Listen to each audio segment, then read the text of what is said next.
Alléluia. Amen. Seigneur, merci pour ta présence au milieu de nous. Rendons grâce au Éternel pour ton amour et ton égard envers chacun et chacune d'entre nous ici aujourd'hui. Seigneur, je prie que ta parole puisse faire son œuvre, son impact dans nos vies comme toi tu veux qu'elle le fasse et qu'elle retourne à toi en ayant produit un fruit, non seulement dans cette vie, mais qui va durer jusque dans l'éternité. C'est dans le beau nom de Jésus que j'ai prié. Pasteur Kevin, merci de l'invitation ce matin pour pouvoir apporter la parole. C'est toujours un privilège pour un prédicateur de pouvoir apporter la parole de Dieu. Je me sens, c'est comme ma deuxième église ici. Je n'ai jamais fait de baptême, ou non, je l'ai fait une fois dans une église, mais ici, les dernières années, j'ai fait 3 baptêmes à l'église. C'est quelque chose quand on y pense. Hein? Moi qui m'ennuie de ces moments-là, Pasteur Gagnon, comme surintendant, j'ai plus le privilège de voir les gens. Des fois, je le vois, mais rarement, de voir les gens passer par les eaux du baptême. Et l'Église ici m'a donné ce privilège 3 fois. Alléluia! J'étais tellement béni de pouvoir être avec vous et content d'être avec vous ce matin.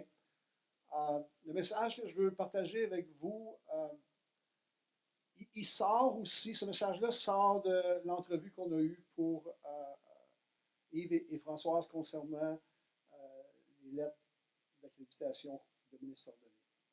Une des choses que j'ai senties lorsqu'on était ensemble, c'est l'importance de la valeur des gens qui sont là-bas. La valeur d'une âme, la valeur d'une personne. Et ce matin, j'aimerais partager cela avec vous. Je pense qu'il y a des... Vous savez, des fois, la Bible dit que le frère aiguise le frère, même on pourrait dire le frère aiguise le frère, la sœur aiguise la sœur. Ça sonne moins comme le frère, là, mais vous savez ce que je veux dire? La Bible dit ça, et parfois, à cause de cela, on en arrive à perdre de vue la valeur de l'autre aux yeux de Dieu et la valeur de l'autre à nos yeux. Et c'est la base sur laquelle j'aimerais partager ce message ce matin. L'importance de la valeur d'une âme. Et je vais vous dire, il y a un vrai combat dans ce monde. Il y a un combat qui est réel dans ce monde. Vous vivez un combat depuis votre naissance dans ce monde. Parce que la Bible est claire. La Bible dit que Dieu existe, mais que le diable existe. La Bible dit que Dieu a créé l'être humain, mais la Bible dit que le diable a essayé d'usurper ce que Dieu avait fait dans l'être humain. Et ce qu'on va voir aujourd'hui, c'est cette importance de découvrir ou redécouvrir qui nous sommes, comme le chant qu'on a chanté ensemble, qui nous sommes en Jésus-Christ, mais en même temps, regarder au travers des yeux de l'œuvre de Jésus-Christ, qui sont les autres autour de nous, au travers les yeux de Jésus-Christ. Regardons dans un premier temps la valeur de Jésus aux yeux du monde. Savez-vous que dans la parole de Dieu, on a estimé la valeur de Jésus aux yeux du monde? On a mis un prix. Pensez-y juste un instant. Est-ce que c'est possible de mettre une étiquette, de mettre un prix, d'étiqueter un être humain, de mettre une valeur à l'être humain? J'aimerais vous dire que constamment, c'est comme cela. On met un prix, on met une étiquette sur la valeur des êtres humains. Et ça va apparaître dans quelques instants. Vous connaissez ce passage-là qu'on voit dans le livre de Zacharie, qui était une prophétie de l'Ancien Testament concernant la venue de Christ. Et voici ce que le texte déclare. Je leur dis, si vous le trouvez bon, donnez-moi mon salaire. Sinon, ne le donnez pas. Et ils pesèrent pour mon salaire 30 cycles d'argent. C'est pas pour vous. Moi, je suis scandalisé par ce texte-là. Premièrement, je suis scandalisé parce qu'on a mis un salaire. Un salaire, nous les êtres humains, nous avons pesé, nous avons mis un salaire à un autre être humain. Et ça, c'est de toute génération, ça existe encore. Ça existe encore aujourd'hui. Il n'y a pas si longtemps, dans le sud des États-Unis, on mettait un salaire pour les êtres humains. Pensez-y. Encore aujourd'hui, dans le monde dans lequel nous sommes, il y a des gens qui mettent un salaire sur une jeune femme, une jeune fille. Pensez-y juste un instant. Mais ici, ce qui est encore plus scandalisant, c'est non seulement on a mis un salaire sur la vie d'une personne, mais on a mis un salaire sur la vie du Fils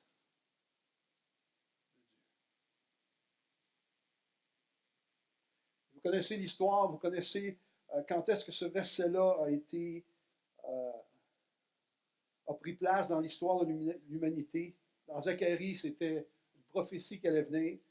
Dans Matthieu, c'est devenu la réalité. À l'époque de Jésus, lorsque Judas a vendu littéralement le Seigneur pour 30 pièces d'argent. Ça, c'est la valeur avec laquelle le système religieux de l'époque a estimé qui était Jésus. C'est fort, hein? Quand on pense à Jésus, c'est intéressant parce que si vous avez eu l'opportunité, j'espère que vous l'avez eu. Si vous êtes ici, vous n'avez pas eu l'opportunité encore de lire à propos de Jésus, je vous dis, peut-être que vous êtes frustré, découragé à cause des systèmes religieux ou des religions dans le monde, mais je vous dis, s'il y a une chose que vous pouvez faire dans ce monde, c'est prendre l'opportunité de lire Matthieu, Marc, Luc et Jean. Si vous n'avez jamais fait ça, je vous encourage. Sortez, si vous n'avez pas de Bible, sortez pas d'ici avant de demander à quelqu'un hey, où je peux me procurer une Bible. Et allez voir le pasteur, il va vous en trouver une, je peux vous dire. Mais aussitôt que vous allez trouver une Bible, commencez à lire Jean, Matthieu, Marc, Luc. Pourquoi? Parce que dans ces évangiles, vous allez découvrir qui était Jésus et sa vie. C'est bien ceci. Ce que Jésus a fait en venant sur cette terre, si on résume le ministère de Jésus, il a dit, je suis venu ici-bas par mon Père, je suis venu pour révéler mon Père, pour révéler le Créateur de toutes choses, pour révéler celui qui avait créé tout ce que contient l'univers, mais particulièrement et spécifiquement pour révéler le cœur de mon Père auprès des êtres humains. Et il le fait comment? Il le fait en vivant dans son monde, à son époque, et il le fait en guérissant les malades, il le fait en annonçant la parole de Dieu. Il a révélé le Père en faisant plein de choses merveilleuses. Et pour laquelle des choses merveilleuses voudrait-on vendre Jésus pour 30 pièces d'argent? Parce qu'il a ressuscité un mort. Parce qu'il a fait en sorte qu'un aveugle voit, on estime à 30 pièces d'argent la valeur, parce qu'il a fait en sorte que des sourds ou des lépreux soient guéris. Voilà la valeur à laquelle on a estimé le Fils de l'homme. Ce n'est pas pour vous, pour moi c'est scandaleux. Qu'on mette un prix sur un être humain, mais qu'on mette un prix sur le Fils de Dieu. C'est impensable. Ce n'est pas juste une vie humaine. C'était Dieu incarné parmi les hommes.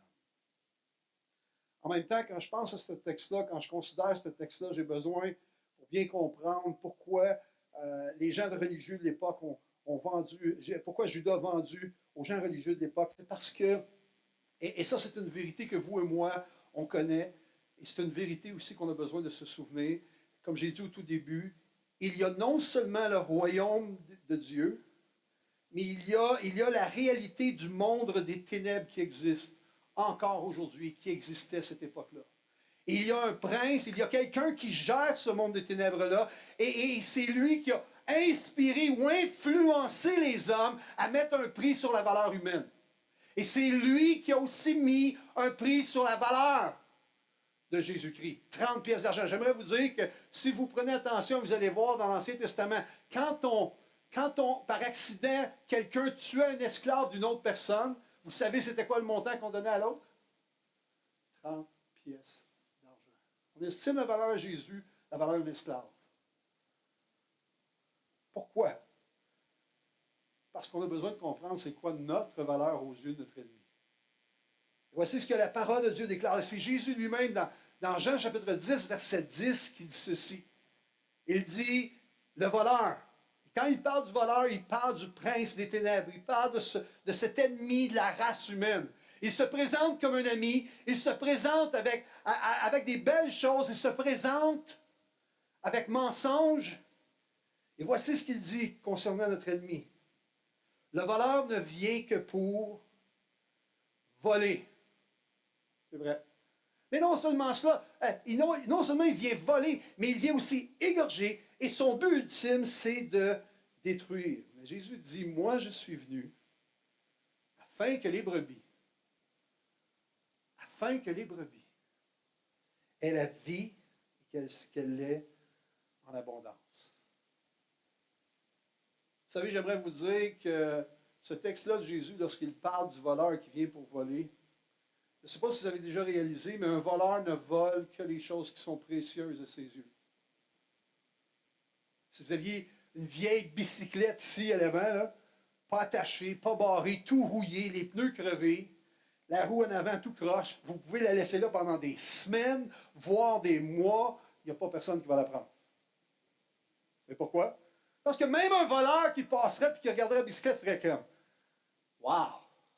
Mais si vous prenez cette guitare-là ici, là, puis vous la laissez dans l'entrée juste assez longtemps, elle va disparaître en peu de temps. Pourquoi? Parce que pour certains, j'espère que j'ai rien désaccordé, pour certains, cette guitare, je ne sais pas comment l'appeler parce qu'il y a un nom bizarre, cette guitare, ça serait précieux pour certaines personnes. Donc le voleur ne vole les choses qui sont précieuses. Ça va? Sinon, il ne volerait pas. Mais avez-vous déjà remarqué qu'est-ce qui se produit lorsque quelqu'un vole quelque chose? Je ne sais pas si vous avez déjà volé des choses. Avant de connaître le Seigneur, j'espère que c'était avant de connaître le Seigneur. Moi, j'ai fait un vol une fois dans ma vie. Et mon père m'a donné la leçon de toute ma vie. J'avais volé des étriers pour ma bicyclette neuve. Et je n'étais pas un voleur, donc je me suis fait pogner comme ça. Ça s'appelait le Miracle Mark. Ça fait longtemps, hein? Et j'étais sorti avec des étriers, et là, le gars m'a pogné. Évidemment, quand t'es pas voleur, c'est facile de te faire pogner. Le gars m'a pogné, puis il dit, j'appellerai pas la police cette fois-ci, je vais appeler ton père. Et voici la réponse que j'ai dit au gars.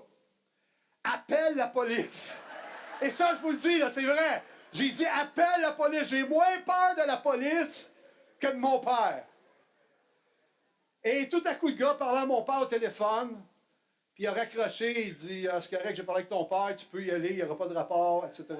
Je vous dis, le magasin est à sa 32e ou sa 30e avenue à la Chine. Et moi, je restais sur la 5e. J'avais une bicyclette. Mais je n'ai pas utilisé ma bicyclette, j'ai marché tout le long. Vous savez pourquoi? Je pense que ça m'a pris 1h30. Et là, je marchais, puis étonnamment, j'étais un gars qui marche assez vite, naturellement. Là, c'était la marche la plus lente de ma vie. Vous savez ce que je veux dire? Je me suis présenté à la maison et là, j'ai eu mon père n'était pas croyant. Mais j'ai eu la leçon de la grâce de Dieu pour le reste de mes jours. Mon père est arrivé à la maison et dit, pourquoi tu as volé ces étriers? Ben, je venais d'avoir une bicyclette pour ma fête, puis j'aurais aimé ça, c'est un 10 vitesses, puis il me semble que ça avait... Il dit, si tu m'avais demandé, je les aurais achetés. Combien coûtaient ces étriers? Je pense que c'était 7 et quelque chose. À l'époque, là. Ça vous donne mon âge. Mon père est sorti 10 $, puis il m'a donné 10 $. Puis il dit, demain, je veux que tu retournes au même magasin, puis je veux que tu achètes tes étriers. Pour moi, ça a été une leçon de grâce. Mais mon père n'a pas laissé ça là. Il a dit, je te demande une chose maintenant. Je te demande de ne plus jamais voler.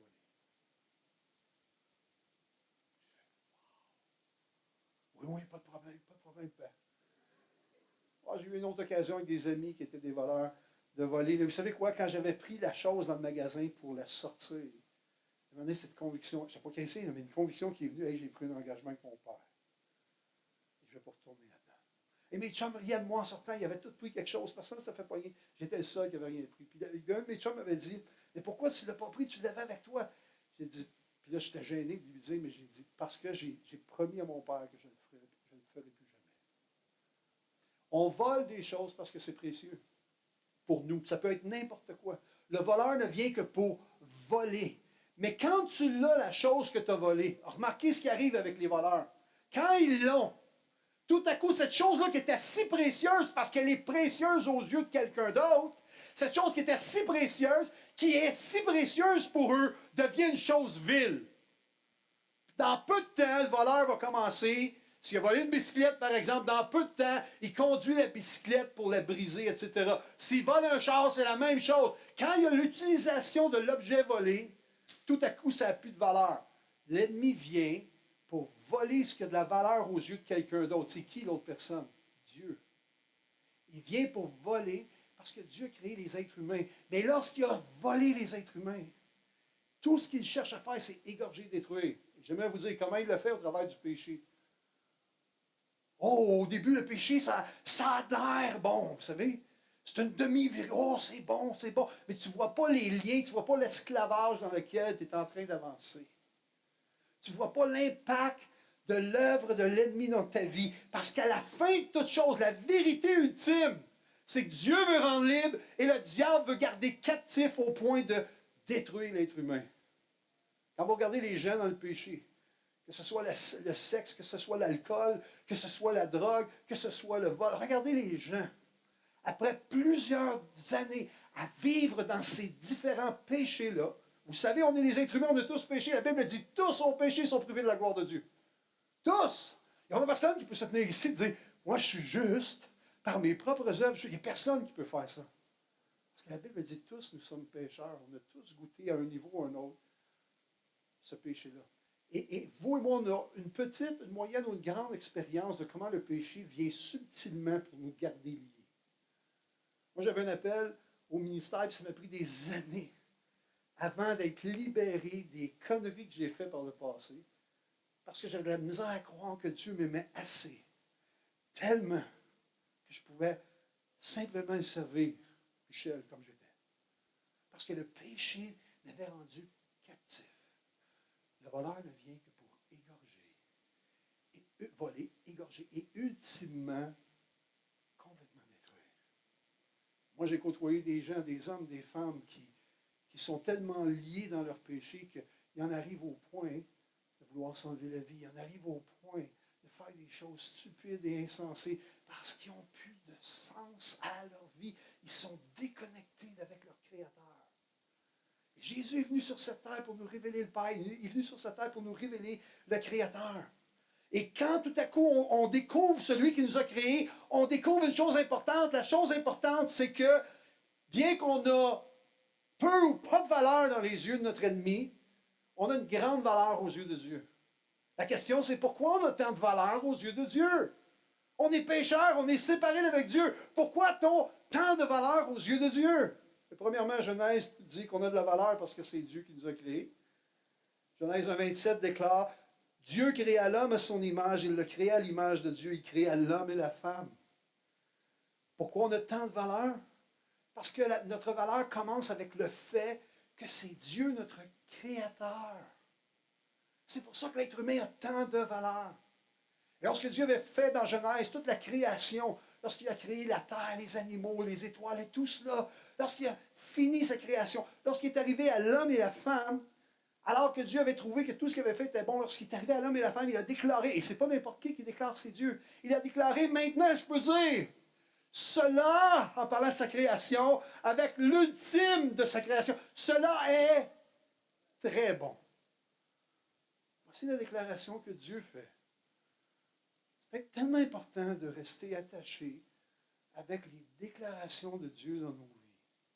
Parce que notre ennemi constamment cherche à voler ces déclarations dans nos cœurs pour qu'on en arrive à croire qu'on est des gens de peu ou pas de valeur, pour que justement, ultimement, on ait de la difficulté à croire que Dieu, dans son amour, peut nous pardonner et nous gracier. Wow! C'est quoi la valeur qu'on a aux yeux de Dieu? J'aime le texte dans Isaïe, chapitre 43, le verset 4. Pourquoi? C'est Dieu qui parle à Israël. Je ne sais pas si vous connaissez un peu la Bible. Si oui, vous savez qu'Israël est un peuple et Dieu ne les a pas choisis parce qu'ils étaient obéissants, gentils, aimables. Des fois, je me demande pourquoi il nous a choisis. Dieu a choisi Israël. Et avec la rébellion d'Israël, avec la désobéissance d'Israël, Dieu essayait de les amener, comme un berger conduit son troupeau, de les amener, puis constamment, il s'éloignait de ce que Dieu voulait pour eux. Et voici ce que Dieu déclare au travers de la bouche du prophète Isaïe à Israël. Dieu dit à Israël, parce que tu as du prix à mes yeux. On va voir quelques instants ce matin, juste pour laisser descendre ça dans nos cœurs. Dieu déclare à Israël, parce que tu as du prix à mes yeux, parce que tu es honoré, et parce que je t'aime. Oh, c'est pas un voleur qui parle comme ça. Le voleur, il veut le bien précieux, puis après l'avoir acquis, tout ce qu'il fait, c'est qu'il brise. Dieu a créé l'être humain et il dit, je veux que tu saches que tu as du prix à mes yeux. Je veux que tu saches que tu es honoré. Je veux que tu saches que je t'aime. Un autre texte dans Ésaïe, encore au même peuple. Et voici ce qu'il déclare. Et dans ce texte-là, je trouve ça merveilleux parce qu'il nous amène à comprendre de façon naturelle certaines choses. Une femme oublie-t-elle l'enfant qu'elle allait? N'a-t-elle pas compassion du fils qui est sorti de son ventre? Même, Dieu dit, en général, les femmes ont un amour maternel pour leurs enfants. Ça, c'est dans la nature des choses.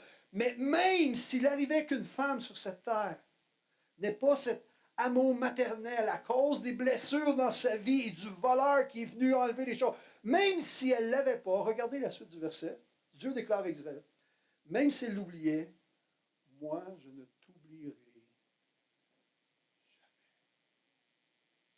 Tu es peut-être dans la boue de ton péché encore, tu es peut-être pris dans toutes sortes de liens, tu te sens peut-être comme un esclave. J'aimerais te dire, le monde peut t'oublier, tes parents pourraient t'oublier. Ta mère même pourrait t'oublier, même si c'est rare, comme la Bible dit. Mais sache que Dieu ne t'oubliera jamais.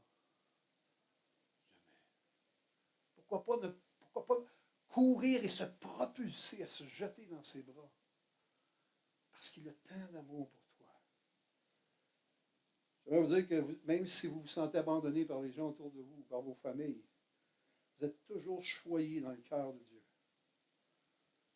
J'aime le texte où Jésus, dans Matthieu chapitre 6, verset 26, certains d'entre vous, vous m'avez déjà entendu parler des oiseaux. Vous savez que j'aime les oiseaux. Je ne sais pas pourquoi. Peut-être parce qu'ils volent et ils sont libres. Peut-être parce que, je ne sais pas, j'aime les oiseaux. Avant que je sois au Seigneur, je ne suis pas sûr que j'avais jamais remarqué j'avais remarqué qu'il y avait des oiseaux, mais ça m'est indifférent totalement. Depuis que je suis au Seigneur, je ne sais pas. Je ne sais pas si c'est ce texte-là, parce que ce texte-là m'avait beaucoup parlé la première fois que je l'ai lu. Je ne sais pas si c'est ce texte-là où tout à coup je suis devenu comme, c'est cool les oiseaux, hein? Mais je me souviens encore la première fois où j'ai lu ce texte-là. C'était la troisième journée de ma conversion. Converti un lundi, et le jeudi, j'ai lu ce texte-là. Je me souviens comme c'était hier. Et il y a quelque chose qui m'a frappé, et le mot qui m'a frappé, c'était regardez. Matthieu chapitre 6, verset 26 dit ceci. Regardez. Puis là, je me suis dit, j'ai jamais regardé vraiment. Ah non, mais j'ai 24 ans. À l'époque, j'avais 24 ans. Et pour être honnête, j'ai vu plein d'oiseaux passer. Mais j'ai jamais comme... Tu sais, tu peux regarder pour regarder. J'avais jamais fait ça. Et là, Jésus me dit, je le prends littéralement, Jésus me dit, regarde les oiseaux du ciel. Ah ouais? Les oiseaux du ciel? Ben, soyons honnêtes, combien il y en a avant de venir ici ce matin, vous avez regardé un oiseau? Ah, il n'y a même pas 10% de la salle. Hein, au moins, vous êtes honnête. Non, non, mais c'est vrai, parce qu'ils sont devant nous constamment, ils sont devant nous.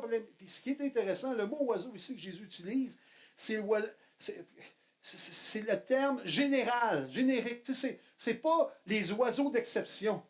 C'est pas le faucon pèlerin ou l'aigle, le pigargue à tête blanche. Vous savez ce que je veux dire, là? On était dans un ministère des hommes, puis on a fait une étude sur le pigargue. C'est pas ce genre d'oiseau majestueux que quand tu le vois, il frappe le regard, tu fais comme, là tu regardes. Je vais vous dire, si vous avez l'occasion, j'en ai vu un une fois pendant que je conduisais sur la route à Rimouski. J'avais l'intention d'aller prendre un café ce matin-là, et j'étais sur le bord de la mer.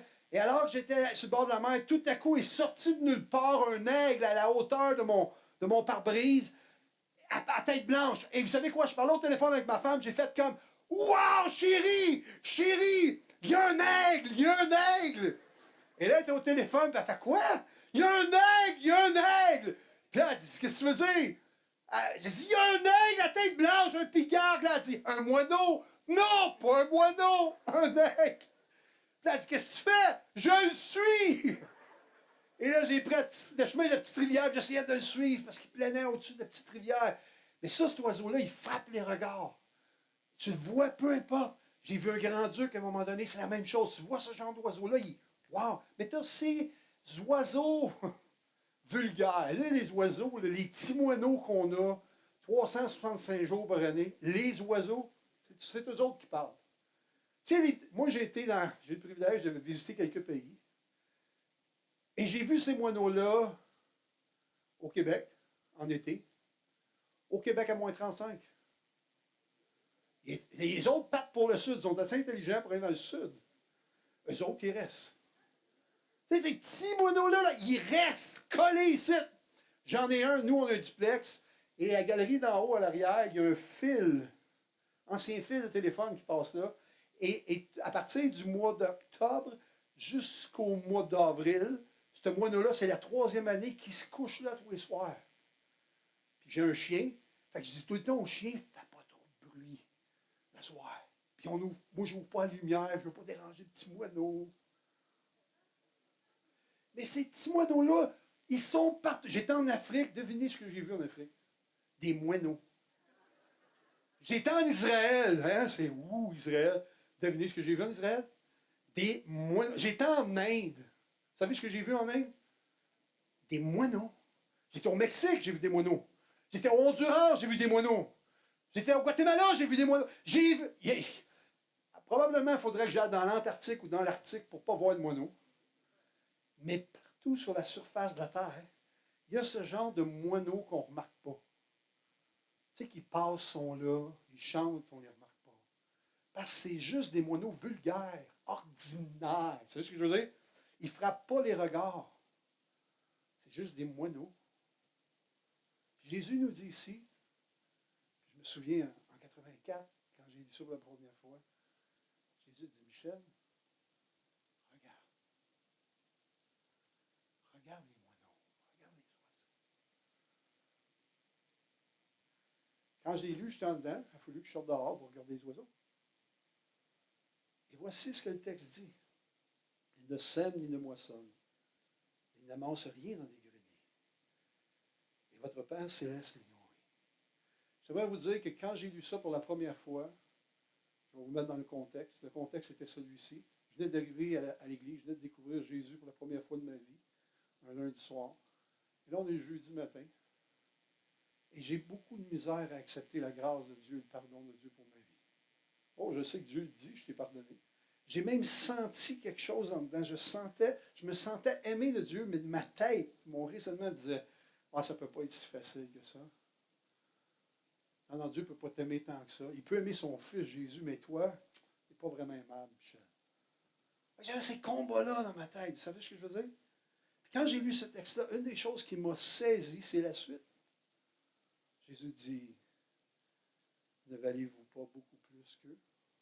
Jésus est en train de dire, ce que toi tu ne considères pas, que tu penses que c'est inutile, ou des choses que tu ne remarques même pas dans ta vie, Dieu les aime et en prend soin. À combien plus forte raison Dieu t'aime et prend soin de toi? À combien plus forte raison tu as de la valeur à ses yeux? Pour moi, c'est devenu révolutionnaire. Seigneur, il y a quelque chose qui ne marche pas. Moi, j'étais habitué de faire des choses pour plaire à quelqu'un.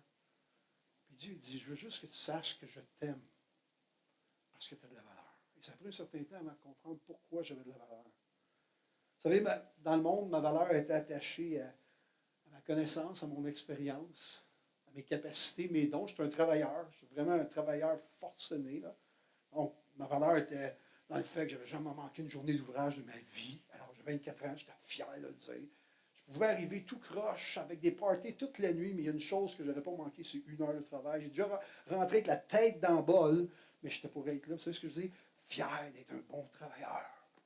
Je me définissais par ce que j'accomplissais, par ce qui j'étais. Mais j'ai compris que ma valeur n'était pas attachée à mon rang social, à mon éducation, à mes biens, à mon origine. Mais que ma valeur était rattachée à mon Créateur. Pourquoi les choses ont certaines valeurs? Et on va regarder ça ensemble pendant quelques instants. Prochaine diapo, s'il vous plaît. Cette diapo-là, c'est le livre le plus cher du monde. Il s'appelle le Codex Leicester. Je ne sais pas si je le prononce comme il faut. C'est un recueil scientifique qui a été écrit par la main de Léonard de Vinci lui-même. Et on a estimé la valeur de ce codex-là, savez-vous à combien? 30,8 millions de dollars pour du papier et de l'encre. Combien il y en a qui savent que ce n'est pas à cause du papier et de l'encre que ça a de la valeur, mais c'est parce que c'est l'auteur, le créateur du papier, c'est ça qui porte la valeur au papier. Parce que c'est Léonard de Vinci lui-même qui a rédigé cela. Les choses ont de la valeur. Pourquoi les choses ont de la valeur? À cause de leur auteur, à cause de leur créateur. Regardez la prochaine diapo. Combien vaut ce gant à paillettes? Ce gant à paillettes, ça vaut 30 $. C'est un gant de golf avec des petites paillettes bien cheap.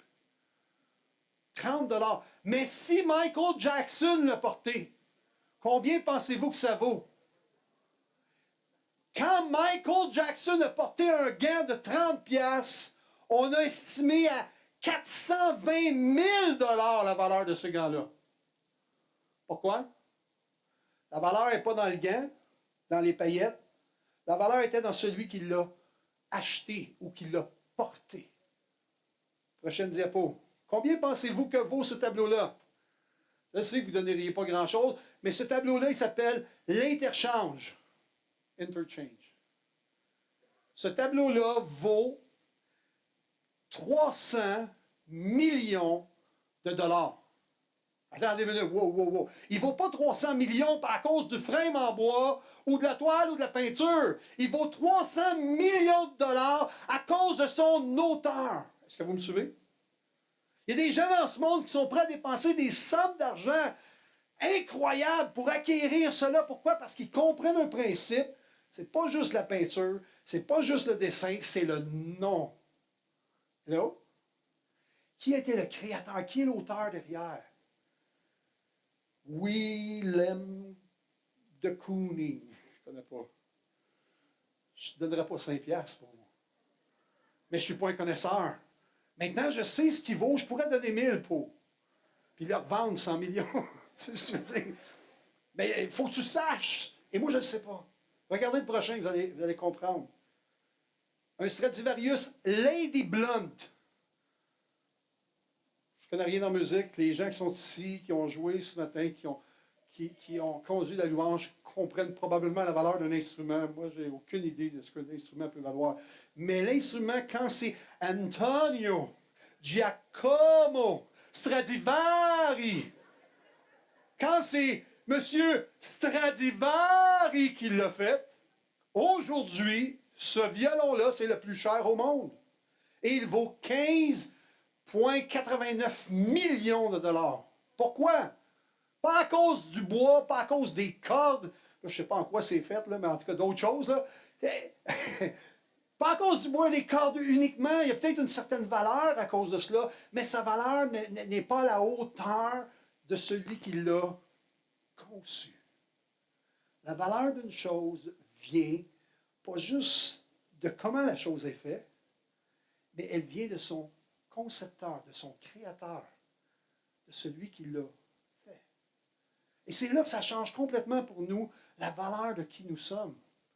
Nous ne sommes pas des gens de valeur uniquement à cause de nos dons, nos talents, nos capacités, parce que ça, c'est la valeur avec laquelle le monde vous considère.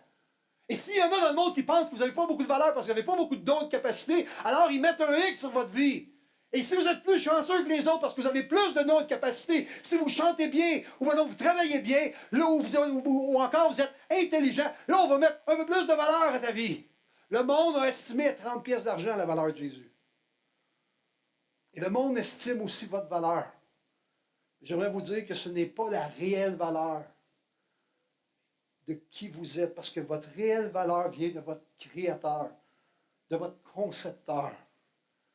Vous avez de la valeur à cause de celui qui vous a créé.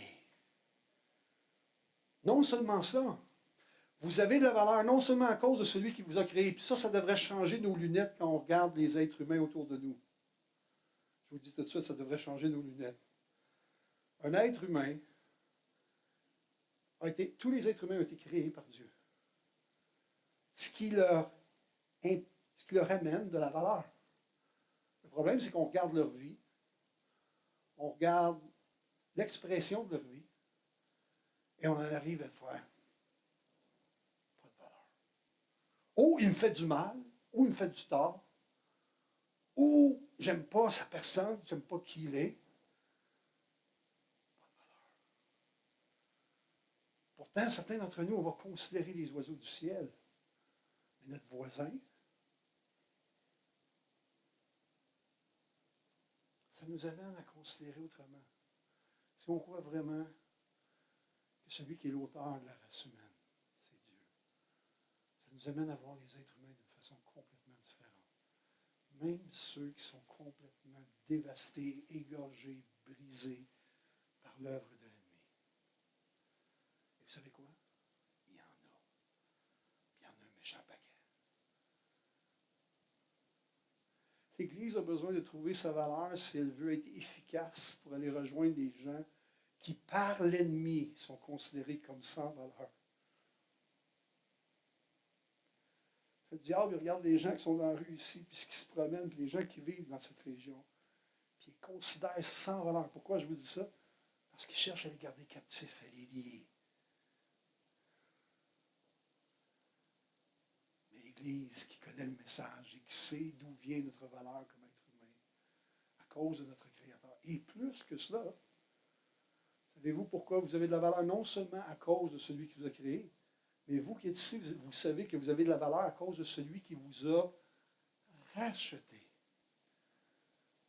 La Bible dit que tous, nous sommes pécheurs et nous sommes privés de la présence et de la gloire de Dieu par nos péchés. On a marché dans la désobéissance, on a voulu, on est avec Dieu, quand je dis on, nos arrière-grands-parents.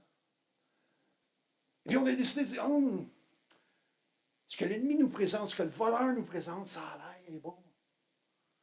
On va dire, ah oui, c'est correct, je vais essayer ça. Sans réaliser, c'est comme si on lui donnait nos deux bras et on lui disait, attache-moi maintenant, c'est avec toi que je veux être plié.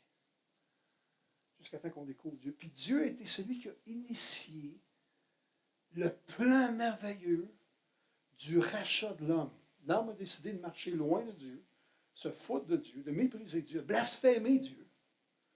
Puis Dieu a initié le plan rédempteur pour l'homme.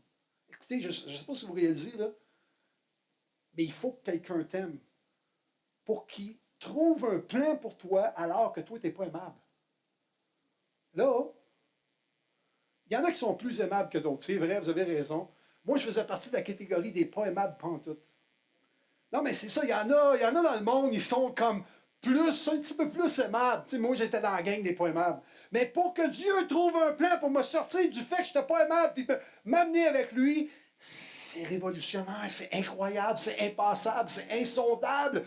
Le Dieu que je méprise, que je blasphème, me dit, je t'aime, puis je veux te sortir de là. Puis ce Dieu-là a utilisé l'Église. Les hommes et les femmes dans l'Église pour me sortir de là. Ma secrétaire est là avec ses parents que j'ai... En tout cas, monsieur et Mme Chouinard ont été des parents spirituels avant même que je connaisse le Seigneur Jésus-Christ. Amen. Alléluia. Et ce qui nous amène à comprendre c'est quoi la valeur du sacrifice. L'apôtre Paul dit ceci dans Corinthiens. Car vous avez été rachetés. Alléluia, grand prix. 1 Corinthiens 7, il dit, vous avez été rachetés à grand prix. Ne devenez pas esclaves des gens. Qu'est-ce qu'il est en train de dire aux croyants? Il dit aux croyants, hey, arrêtez-vous quelques instants. Mettez pause à votre vie. Vous avez été réconciliés avec Dieu. Vous avez été rachetés avec Dieu. Pourquoi voudriez-vous retourner en arrière? Puis retourner encore dans les plans de votre ennemi qui cherche seulement à vous garder captifs. Et vous éloigner des bontés de Dieu. Vous éloigner de l'amour de Dieu. Vous savez, quand on pêche, qu'est-ce qui arrive? Quand un chrétien pêche, qu'est-ce qui arrive? Vous avez déjà expérimenté ça, j'en suis sûr. Quand tu pêches comme chrétien, la première chose qui arrive, c'est la honte, la culpabilité. Et la chose que ça fait, c'est là, on se questionne à savoir si Dieu nous aime encore. J'aimerais vous dire, arrêtez de croire les paroles des uns et des autres, vos propres pensées, Commencez à croire ce que la Bible déclare, ce que la Bible déclare, ce que la parole de Dieu déclare, ce que la parole de Dieu a déclaré à l'être humain. Voici ce que la parole de Dieu a déclaré. Et c'est Paul qui dit ça. Lorsque nous étions encore, on est là-dedans, on nageait dans le péché. Vous savez ce que je veux dire? Lorsque nous étions encore des pécheurs, Christ est mort pour nous. Alors ce matin, peut-être que tu as connu le Seigneur, peut-être que tu connais le Seigneur, puis récemment, l'ennemi t'a encore séduit, puis tu t'es éloigné. J'aimerais te dire, reviens à la source, reviens à la parole, reviens à celui qui déclare des choses merveilleuses sur ta vie, à celui qui veut ton épanouissement, à celui qui veut te faire goûter à une vie en abondance, pas une vie esclave, une vie en abondance de liberté réelle.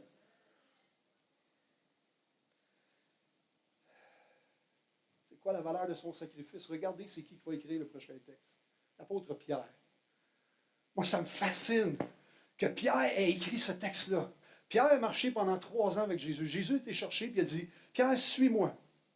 Il était pêcheur de métier, pas pêcheur de la pêche, tu sais ce que je veux dire, des poissons. Il était aussi pêcheur, mais... Et puis Jésus dit, hey, toi, je te choisis. Là, il fait comme, attends une minute, j'ai pas toute la connaissance. Moi, je suis un gars ordinaire, bien ordinaire.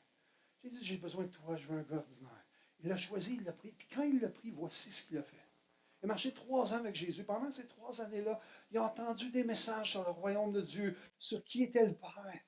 Jésus lui a révélé le Père constamment. Puis alors qu'il lui a révélé cela, comment? Par la parole qu'il prêchait, par les enseignements, mais aussi par les signes, les prodiges et les miracles, qu'il pouvait voir comment le Père faisait du bien à des gens qui ne méritaient pas ces grâces-là. Il pardonnait à des femmes adultères ou des hommes qui étaient pris dans leur péché. Il les aimait. Et là, Pierre, il voit ça. Pendant 3 ans, il marche là. Et au bout de 3 ans, Jésus lui dit, bon, ben, maintenant, j'arrive au point où je dois donner ma vie. Je vais mourir. Et on va me faire toutes sortes de choses. Et Pierre fait comme, un instant, buddy. Tu peux dire ça des autres. Mais moi, ici, ils vont me passer sur le corps avant qu'ils touchent un de tes cheveux. Ils n'ont pas compris. Ils étaient devenus trop proches de Jésus. Tu sais, trop d'affinité, là. Maintenant, tu n'es plus capable de voir qui il est vraiment. Il dit, hey, je connais mieux que toi. Je sais mieux que toi. Jésus dit, avec le coq de chante, tu peux redire 3 fois. Et exactement ce que Jésus avait déclaré. Arrivez là, pensez quelques instants. Je ne sais pas pour vous, mais la lourdeur du péché. Et Pierre se retrouve avec des femmes autour d'un feu. Puis la femme dit, oui, je te reconnais, toi tu parles comme la gang à Jésus. Pierre fait comme non, puis il commence à blasphémer, à dire des choses, parce qu'il ne veut pas se faire passer pour la gang à Jésus. 3 fois, il renie le Seigneur. C'est pas banal. Pourtant, il a vu tellement de choses. Il est à côté de lui, il a ressenti l'amour, il a vu l'amour en action. Puis malgré cela, son orgueil l'amène encore à s'éloigner de Dieu. Et on connaît Jean, chapitre 21, où Jésus va aller voir Pierre, parce que Pierre, il retourne à la pêche, mais Pierre, c'est un leader. Hein. Vous savez, les leaders, qu'est-ce qu'ils font? C'est que les leaders, quand ils prennent des décisions, ils ne sont jamais tout seuls. Il y a toujours du monde qui les suit. C'est pour ça que dans l'Église, c'est important de choisir des leaders. C'est important d'avoir des bons pasteurs, des hommes de Dieu qui aiment Dieu passionnément. Pourquoi? Parce que les brebis vont suivre les leaders. Les leaders, ils ont un charisme naturel et spirituel. Alors, je dis, la raison pourquoi je suis sur Internet, vous savez, c'est quoi? C'est que moi, je veux aider les leaders à être des meilleurs leaders. Je veux qu'ensemble, on puisse être des leaders selon le cœur de Dieu et faire la différence dans le monde dans lequel nous sommes. Pierre est rempli de honte et de culpabilité. Il retourne à la pêche. Et Jésus revient, puis vous connaissez l'histoire, puis on n'a pas le temps d'aller là, mais m'aimes-tu à 3 reprises. Puis Pierre dit, Seigneur, tu sais que je ne t'aime pas comme je t'aime, mais je t'aime à ma manière, même si je suis limité dans mon amour. Mais Pierre encore n'a pas compris que ce qui importe, ce n'est pas toi. Arrête de regarder à toi. Regarde à ce que je déclare sur ta vie. Je t'ai dit que tu étais pour tomber. Je t'ai dit que c'était pour arriver. C'est arrivé. Là, je te dis, paie mes brebis, paie mes brebis, paie mes brebis. Écoute ma parole, reste ancré dans ma parole, sonde ma parole, médite ma parole, tiens-toi sur ma parole, déclare ma parole, parce que c'est la vie, c'est pas juste du papier et de l'encre. Et Pierre maintenant va, dans une autre époque de sa vie, va écrire un épître. Et regardez ce qu'il dit. D'un gars qui était rempli de honte à cause de son péché, rempli d'incrédulité à cause de ce que Dieu pouvait faire dans sa vie encore à nouveau. Voici ce que Pierre déclare. Vous le savez, en effet, ce n'est pas par des choses corruptibles, comme l'argent ou l'or que vous avez été rachetés de la manière de vivre, dépourvu de sens que vous avez transmise vos ancêtres. Ah, c'est pas par de l'or ou de l'argent. Pas un coup de millions. Vous savez, la valeur d'une âme, Dieu aurait pu prendre tout ce qui avait de précieux dans tout l'univers, des choses qu'on ne connaît même pas encore. Et dire, ah, ça, c'est assez précieux pour racheter un être humain.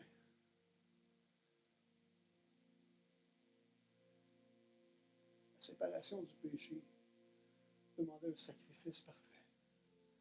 Ce n'était pas l'or ou l'argent qui pouvait réconcilier un être humain. Ça demandait un sacrifice, cette séparation avec Dieu demandait un sacrifice parfait.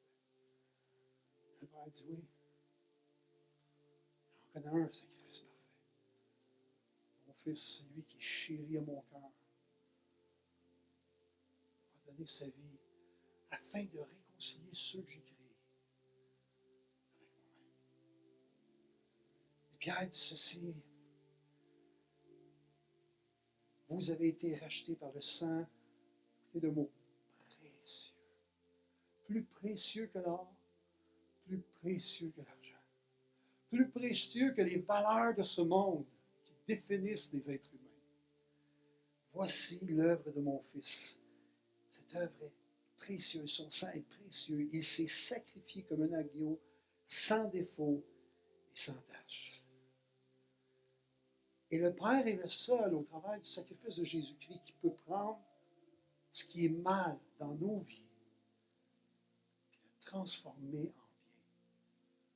Moi, j'ai vu Dieu faire des changements dans mon cœur, dans ma vie. Et aujourd'hui, pourquoi je prêche la parole? Parce que je souhaite que tous ceux qui ne connaissent pas Dieu puissent goûter à Dieu. L'ennemi cherche à les garder dans leur esclavage. Et si nous, comme Église, la seule réaction que nous avons, c'est de voir la laideur du péché dans lequel ils sont, on n'est pas en train d'accomplir le mandat de Dieu. J'ai aimé ton verset ce matin. Car Dieu a tant... Est-ce qu'on peut changer la première partie en disant « Car ton nom, Michel, a tant aimé les chrétiens. » Moi, je suis reconnu, hein? Comme surintendant, là, je suis reconnu. Les gens me reconnaissent. Hey, lui, il aime l'Église. Je suis reconnu, je vous dis. Les gens voient que j'ai de l'amour pour l'Église. Vous savez quoi? C'est correct. Parce que l'Église est composée d'êtres humains. Mais je veux être reconnu comme mon Père pour tellement aimer, pas juste l'Église. Parce que le Père vit en moi.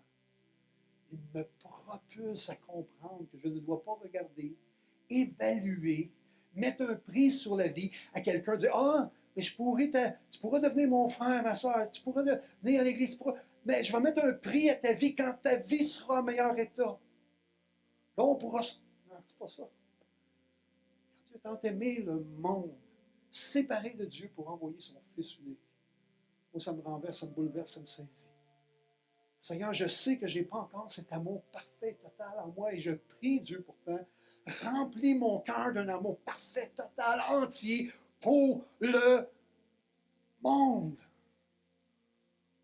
Puis je ne parle pas du monde, je parle de mon monde, le monde autour de moi, le monde à côté de moi.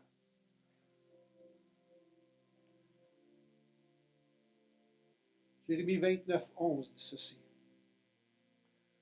La valeur d'une âme est mesurée aussi par sa qualité éternelle. C'est-à-dire que tous les êtres humains vont vivre éternellement. Et ça a aussi une valeur. La terre va passer. Tout ce que Dieu crée va passer, mais les êtres humains vont vivre éternellement. Voilà pourquoi les êtres humains ont tant de valeur aussi. Jérémie 29:11 dit en effet, je connais les projets que je forme sur vous, déclare l'Éternel.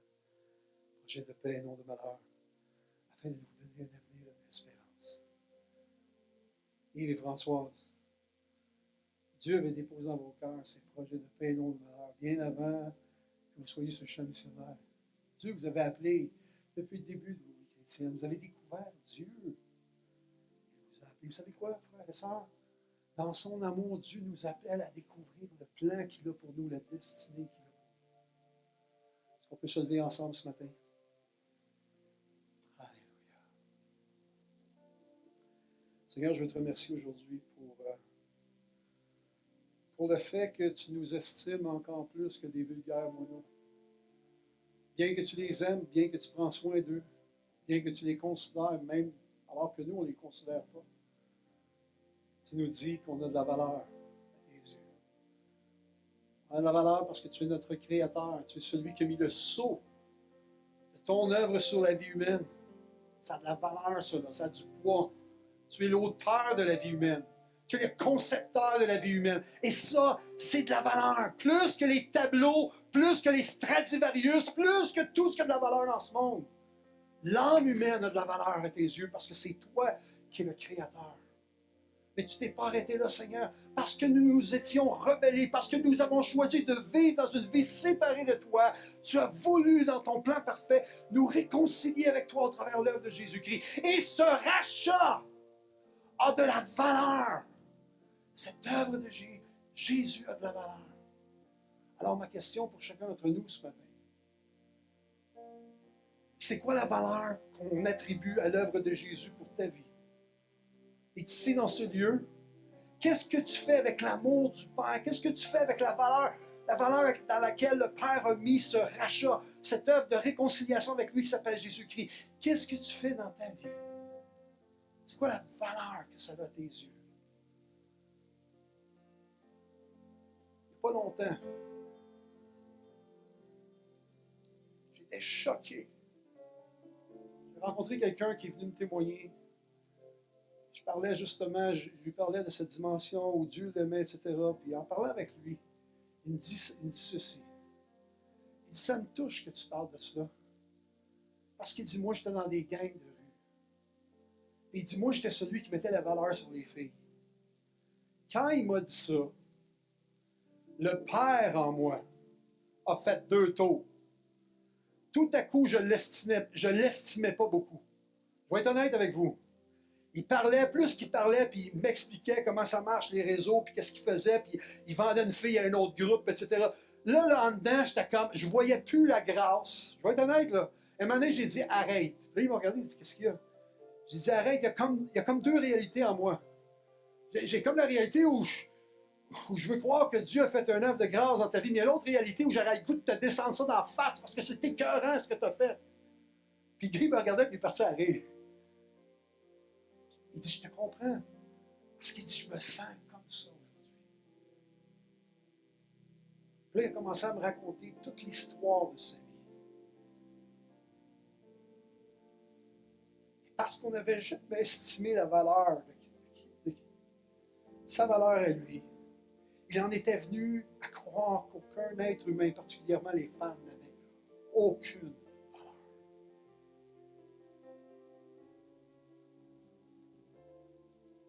Et Dieu est venu toucher, à mon sens, dans une des conditions les pires atroces de péché quand on vend des êtres humains. Quand on méprise des êtres humains ou on abuse des êtres humains. Le Seigneur est venu chercher là. Et là, il est en train de me dire, j'estime la valeur avec laquelle j'ai été racheté. Je ne vis plus dans ce monde. Il a décidé de faire un pas pour Jésus et là, il court dans la présence de Jésus parce qu'il sait à quel point il a besoin de la grâce de Dieu chaque jour aussi. La question, c'est nous, on en est où avec la valeur de l'œuvre de Jésus-Christ? Qu'est-ce qu'on est prêt de sacrifier? Qu'est-ce qu'on est prêt de donner? Comment on est prêt de démontrer que Jésus a de la réelle valeur? C'est quand la dernière fois qu'on a aimé les non-aimables, comme Christ veut qu'on les aime.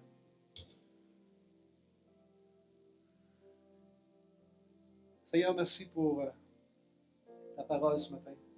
La prière, c'est qu'elle fasse son œuvre dans nos vies. C'est à propos de toi, Seigneur, et non à propos de nous. Merci pour la réconciliation. Dans le nom de Jésus.